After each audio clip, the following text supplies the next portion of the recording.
Hi friends, ఇవాల్టి వీడియోలో మనం AMD గేమింగ్ రిగ్ ని బిల్డ్ చేద్దాం. ఎవరైతే 1440p లో గేమింగ్ చేయాలనుకుంటారో 4K లో మంచి గేమింగ్ చేయాలనుకుంటుంటారో వాళ్ళ కోసం ఈ గేమింగ్ రిగ్ అనేది చాలా ఎక్సలెంట్ గా ఉంటుంది. అంతేకాకుండా ఈ వీడియోలో మీకు ఒక మంచి సర్ప్రైజ్ ఉంది. అదేంటి అంటే AMD అన్లాక్ స్క్వాడ్ లో జాయిన్ అయ్యి AMD Ryzen 5 9600X ప్రాసెసర్ ని మీరు గెలుచుకోవచ్చు. సో మరి అది ఎలా అనేది తెలుసుకోవడానికి వీడియో ఎండింగ్ వరకు చూడండి. మరి ఈ వీడియోలో మనం ఏం చేయబోతున్నామంటే ఇక్కడ ఉన్న అన్ని పార్ట్స్ ని అన్బాక్సింగ్ చేసి నెక్స్ట్ దీన్ని అసెంబుల్ చేసి దీని పర్ఫార్మెన్స్ ఎలా వస్తుంది అనేది టెస్ట్ చేయబోతున్నాం. దీంతో పాటే deep cool LE520 CPU cooler ఒకదాన్ని సెలెక్ట్ చేయడం జరిగింది. దీంతో పాటే డీప్ కూల్ కి సంబంధించిన RGB క్యాబినెట్ ని సెలెక్ట్ చేయడం జరిగింది. మరి వీటన్నిటిని మనం ఫటాఫట్ అన్బాక్సింగ్ స్టార్ట్ చేసేద్దాం.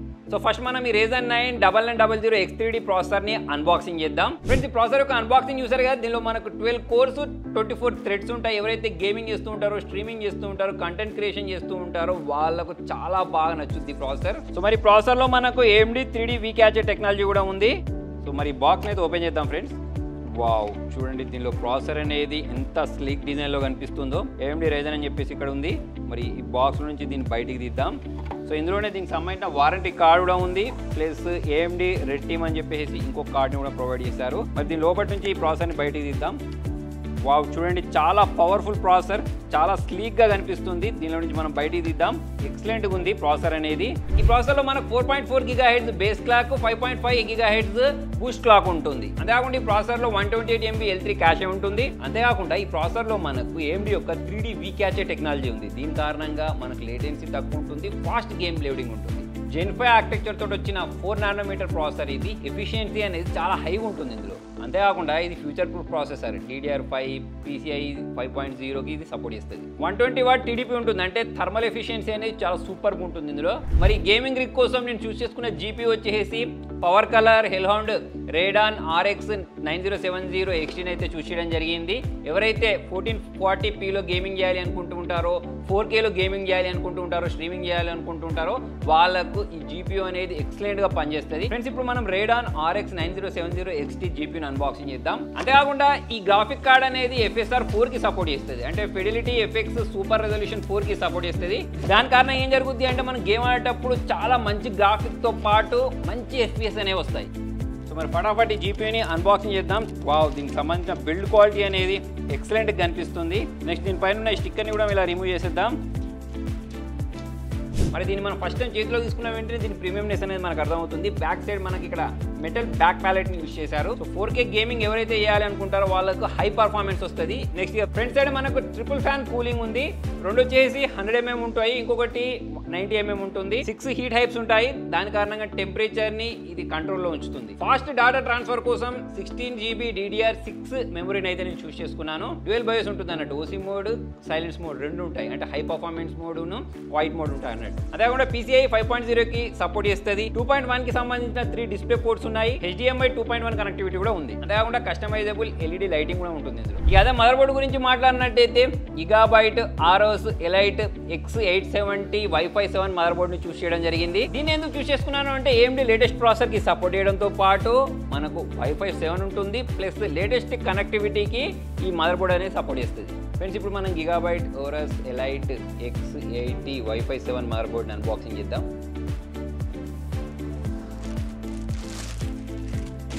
ఈ మదర్ బోర్డ్ అనేది చాలా సాలిడ్గా బ్లాక్ కలర్లో మంచి బిల్డ్ క్వాలిటీలో కనిపిస్తుంది. ఇందులో మనకు 16+2+2 ఉంటుంది. దాని కారణంగా స్టేబుల్ పవర్ డెలివరీ వస్తుంది. Wi-Fi 7 ఉంటుంది ఇందులో. USB 4 Type-C పోర్ట్ అయితే దీనిలో ప్రొవైడ్ చేశారు. 2.5GB E-LAN కనెక్టివిటీ కూడా ఉంటుంది. సో దీనిలో మనకు అడ్వాన్స్డ్ కూలింగ్ కోసం VRM థర్మల్ ఆర్మర్ ఉంటుంది. M2 థర్మల్ గార్డ్ కూడా ఉంటుంది. నెక్స్ట్ ర్యామ్ గురించి మాట్లాడినట్టయితే T-Force 32GB RAM, 6400 MHz DDR5 RAM ని చూస్ చేయడం జరిగింది. 16GBకి సంబంధించిన 2 ర్యామ్ స్టిక్స్ ఇవి. 6400 MHz ఉంటుంది దీని స్పీడ్ అనేది. నెక్స్ట్ మనము దీని బ్యాండ్ విడ్త్ గురించి మాట్లాడినట్టయితే 51,200 Mbps ఉన్న కారణంగా చాలా ఫాస్ట్ గా ఉంటుంది. సో దీనిలో మనకు కస్టమైజబుల్ RGB ని కూడా ప్రొవైడ్ చేశారు. స్టెబిలిటీ మరియు పవర్ కంట్రోల్ కోసం ECC ప్లస్ PMIC కూడా ఉంటుంది. దీంతో పాటు cool master fan, cool master power supply అయితే తీసుకోవడం జరిగింది. మరి వీటిని ఫటాఫట్ అన్బాక్సింగ్ చేసేసి దాని తర్వాత అసెంబుల్ చేద్దాం. మరి SSD, PCU, ఈ పవర్ సప్లై వీటన్నిటిని యూస్ చేసి మిగతా అన్ని కాంపోనెంట్స్ యూస్ చేసి అసెంబ్లింగ్ స్టార్ట్ చేసేద్దాం. ఫ్రెండ్స్, మనం ఇప్పుడు డీప్ కూల్ క్యాబినెట్ దగ్గర నుంచి బిల్డ్ అనేది స్టార్ట్ చేద్దాం. సో మీరు క్యాబినెట్ చూడొచ్చు, చాలా సాలిడ్ ఉంది. ఉంది బిల్డ్ క్వాలిటీ. సో మరి ఫటాఫట్ దీన్ని ఓపెన్ చేసేసి దీనిలో మదర్ బోర్డ్ ఫిక్స్ చేసేద్దాం. AMD Ryzen 9 ప్రాసెసర్ని ఈ బోర్డులో ఫిక్స్ చేద్దాం. ROS X 870లో నేను దీన్ని ఫిక్స్ చేస్తున్నాను. నెక్స్ట్ ఇలా నేను ఫిక్స్ చేసేసాను. T-Force కంపెనీకి చెందిన 2 16GB ర్యామ్స్ ఉన్నాయి కదా, వీటిని మనం ఈ మదర్ బోర్డ్లో ఫిక్స్ చేద్దాం. సో ఫ్రెండ్స్, ఇవి DDR5 ర్యామ్స్ విత్ RGB ఉంటుంది. మనం వీటిని కస్టమైజ్ కూడా చేసుకోవచ్చు. ర్యామ్ ఇన్స్టలేషన్ అయితే కంప్లీట్ అయిపోయింది friends. Next graphic card install చేద్దాం. ప్రాసెసర్ ర్యామ్ ఇన్స్టలేషన్ కంప్లీట్ అయిపోయింది. నెక్స్ట్ దీన్ని క్యాబినెట్లో ఫిక్స్ చేద్దాం. ఇప్పుడు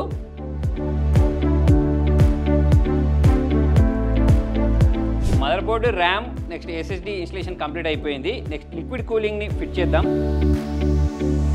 ఫ్రెండ్స్, పీసీ బిల్డ్ ఆల్మోస్ట్ అన్ని కంప్లీట్ అయిపోయాయి. మదర్ బోర్డ్ ఫిక్స్ అయిపోయింది, దానిపైన ప్రాసెసర్ ఫిక్స్ చేసేసాను. నెక్స్ట్ ఇక్కడ మనకి లిక్విడ్ కూలర్ అయిపోయింది, SMPS అయిపోయింది, ర్యామ్స్ పెట్టేసాము.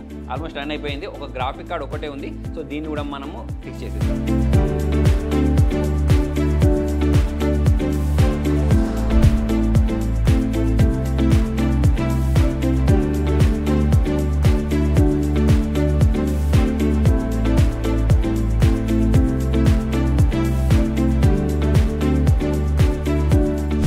ఫస్ట్ వార్వల్ రైవల్ గేమ్ ఆడుతాను. ఇక్కడ మీరు చూడొచ్చు, దీనికి సంబంధించిన గ్రాఫిక్ అనేది ఎక్సలెంట్గా ఉంటుంది. సో మరి ఇటువంటి గేమ్ మనం ఆడేటప్పుడు మనకు పీసీ కూడా చాలా హై కాన్ఫిగరేషన్ ఉంటే చాలా స్మూత్గా అయితే గేమ్ ప్లే చేయొచ్చు. సో మరి ఇప్పుడు నేను ఇక్కడ గేమ్ ఆడుతున్నంత సేపు మీరు ఇక్కడ చూడొచ్చు, ఎటువంటి ఫ్రేమ్ డ్రాప్స్ లేకుండా చాలా ఈజీగా అయితే మనం గేమ్ని ఆడవచ్చు. ఇక్కడ కూడా ల్యాగ్ చూడడానికి కనిపించట్లేదు. సో ఎవరైతే ఇట్లా పెద్ద పెద్ద AAA టైటిల్ గేమ్స్ ఆడాలి అనుకుంటూ ఉంటారో వాళ్ళకైతే ఇప్పుడు మనం చేసిన బిల్డ్ ద్వారా చాలా స్మూత్గా అయితే గేమింగ్ అనేది జరిగిపోతుంది. ఈ సెకండ్ గేమ్ మీరు చూడొచ్చు, గోస్ట్ ఆఫ్ సుషిమా ఆడుతున్నాను. యాక్చువల్లీ ఈ గేమ్ గ్రాఫిక్ కూడా చాలా ఎక్సలెంట్గా ఉంటుంది. మనకు దీనిలో ఉండే క్యారెక్టర్స్ అనేవి రియలిస్టిక్ కనిపిస్తూ ఉంటాయి. సో మరి ఇటువంటి గేమ్ ఆడేటప్పుడు మనకు high performance CPU, high performance GPU ఉంటేనే మనకు ల్యాగ్ లేకుండా, ఫ్రేమ్ డ్రాప్స్ లేకుండా గేమ్ని మనం ప్లే చేయొచ్చు. సో అదే ఇక్కడ మీరు చూడొచ్చు, ఎటువంటి ఫ్రేమ్ డ్రాప్స్ లేకుండా, ల్యాగ్ లేకుండా చాలా స్మూత్గా అయితే గేమ్ని మనము ఆడగలుగుతున్నాము. ఇక్కడ మనకు మంచి FPS అనేది వస్తుంది. గ్రాఫిక్ కూడా ఎక్సలెంట్ కనిపించడం మీరు ఇక్కడ గమనించవచ్చు. ఫ్రెండ్స్, చూసేశారు కదా AMD గేమింగ్ రివ్యూ యొక్క unboxing, assembling plus performance test, gaming test, bench mark టెస్ట్లు. సో మరి మీకు ఈ పీసీ ఎలా అనిపించింది అనేది కింద కామెంట్లో రాయండి. దీంతో పాటే నేను వీడియో స్టార్టింగ్లో చెప్పినట్టు AMD అన్లాక్ స్క్వాడ్లో జాయిన్ అయ్యి Ryzen 5 9600X ప్రాసెసర్ని మీరు గెలుచుకోవచ్చు అని చెప్పాను కదా. సో ఇది గెలుచుకోవడానికి మీరు చేయాల్సింది ఏంటి అంటే, మీ ఇంట్లో AMD సెటప్ యొక్క ఫోటో, దాంతోపాటు యూనిజన్ బెంచ్ మార్క్ సంబంధించిన ఒక స్క్రీన్ షాట్, @AMD.India ఇంకా @aftermath_ventures కి ట్యాగ్ చేయండి. సో ఇలా చేస్తే మీ AMD సెటప్ అనేది అఫీషియల్ కమ్యూనిటీ హైలైట్స్ లో ఫీచర్ అయ్యే అవకాశం ఉంది. మీరు ఈ Ryzen 5 9600X ని గెలుచుకునే అవకాశం ఉంది. సో మొత్తానికి ఇది ఫ్రెండ్స్ ఇవాల్టి వీడియోలో. మరి మీకు వీడియో ఎలా అనిపించింది, బిల్డ్ ఎలా అనిపించింది కింద కామెంట్లో రాయండి. Thank you.